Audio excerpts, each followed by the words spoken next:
নমস্কার বন্ধুরা, আজকে আমি মম কিছু থেকে জয়া মণ্ডল বলছি। আজকে আপনাদেরকে আমি চীনা বাদামের বরফি বানিয়ে দেখাবো।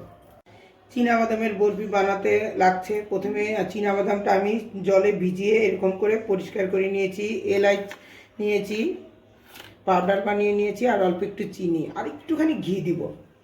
গ্যাসের উপর কড়াইটা রেখে দিয়েছি। এখন আমি অল্প একটু জল দিব আর চিনিটা দিয়ে দিব।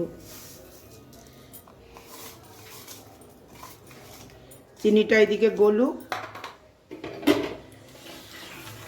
আর এদিকে এখন আমি পেস্ট করে নিব। চীনা বাদামগুলো আমি এইভাবে পেস্ট করে নিয়েছি। এখন আমি এই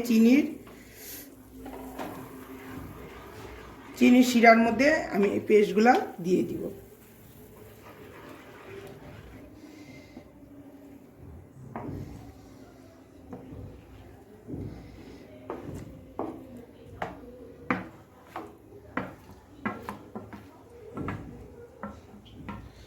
এখন এটাকে আমি ভালো করে শুকায় নিব। বন্ধুরা দেখুন, এই কড়াইটা ছোট হয়েছে, তাই আমি সিলভারের কড়াইতে এখন আমি বানাবো। এখন আমি ভালো করে শুকাবো, আর এদিকে এলাইচি পাউডার দিয়ে দিব।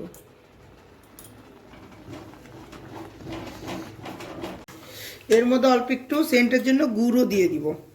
ঠান্ডার দিনে গুড় দিয়ে বরফি খেতে ভালো লাগে। এটা আমার জল শুকানো হয়ে গেছে। এখন এটার মধ্যে আমি একটুখানি ঘি দিব। বেশি দিলে এটা টাইট হবে না, এই জন্য অল্প একটু ঘি দিব। ঘি দেওয়া হয়ে গেছে, এটা আমি এখন গ্যাস বন্ধ করে দেব।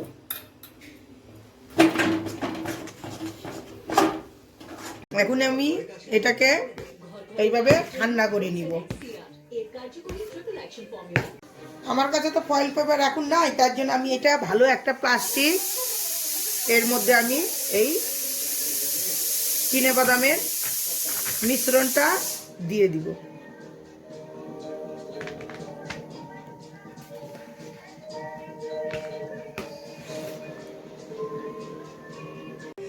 এই চিনাবাদামের মিশ্রণটা আমি এখন এভাবে করে মাখিয়ে নিব।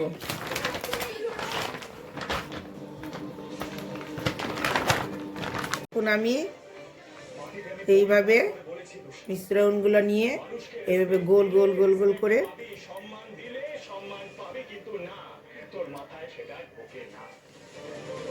একটা কাঠবাদাম এভাবে দিয়ে একটু চ্যাপ্টা করে নেব। এইভাবেই একটা একটা করে সব বানিয়ে নেব। আমার ভিডিওটা পছন্দ হলে লাইক, শেয়ার, সাবস্ক্রাইব করবেন।